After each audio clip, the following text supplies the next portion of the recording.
Hey traders, in this lesson I'm going to be showing you how to work with volume in your scripts. So the script you see here is just a simple relative volume script. We are just plotting the volume onto our indicator box. We're calculating a moving average, a 100-period simple moving average of that volume data. And then we're multiplying that moving average by 2.5 to get this upper line. And whenever a volume bar prints above our 2.5 threshold of our moving average, we get these bright green or aqua bars drawing onto our chart to let us know that we had a significant amount of volume print on that bar. And we can also trigger alerts based on this data. As you'll see here, especially on crypto, whenever there's a spike in volume, that usually means a major move has just finished. So if we have extremely high volume on a large red bar, that's usually the end of a dump.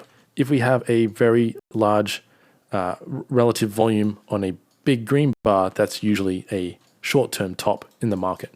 So that's what we will be doing in this lesson. Let's get started. So here I have the code already written out. Because this is quite a simple script, I thought it would just save time. I'll just explain the code section by section. So the first thing we do is we get some user input. We get a moving average length and an RVOL trigger amount. So as I mentioned at the beginning, by default it's 2.5. So this is our RVOL trigger amount. The next thing we do after getting our user input is we get some volume data. So we calculate a moving average using the ta.sma simple moving average function.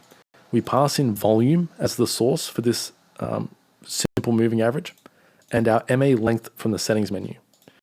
Then to calculate the relative volume, we simply divide the current volume by that moving average. And that gives us our RVOL level. Then we generate an RVOL signal if the relative volume exceeds our trigger amount.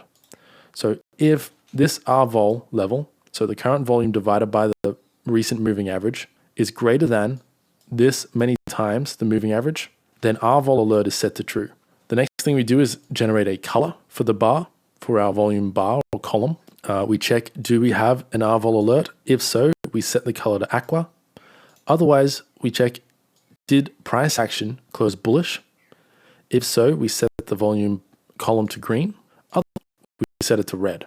So if I minimize that, on green bars that do not exceed our RVOL threshold, we simply plot a green volume bar, and on red bars, we plot a red volume bar. But if the volume exceeds our relative volume threshold, we plot an aqua bar. So that's what this line of code here does. And then we simply just draw that data to the chart. So we plot our volume with a style of columns, plot.style columns, and we set the color to our volume color variable. We plot the MA with the color of black. That's this black line here you see drawing over the bars. And then we plot our MA times multiplied by our RVOL trigger amount. And that gives us the line that will trigger our alerts if volume prints above this blue line. So those are our plots. And then finally, we just trigger an alert if this RVOL alert trigger is set to true. So on any of these aqua bars, if we had come up to the settings menu, to the alert dialog box here, and selected our script and set up an alert here, whenever an aqua bar prints, we'll get notified based on whatever settings we've set up on our alerts. Anyway, that's basically it for this lesson. It's quite a simple one. I'll leave the source code below so that you can play around with this if you're interested in exploring volume. I personally don't use volume very often in my scripts because I mostly trade Forex, and on Forex volume is kind of useless. It's a long story. I'm not going to explain it here. But on crypto and stocks, volume is extremely useful. And this is how you access and analyze your volume data in your scripts.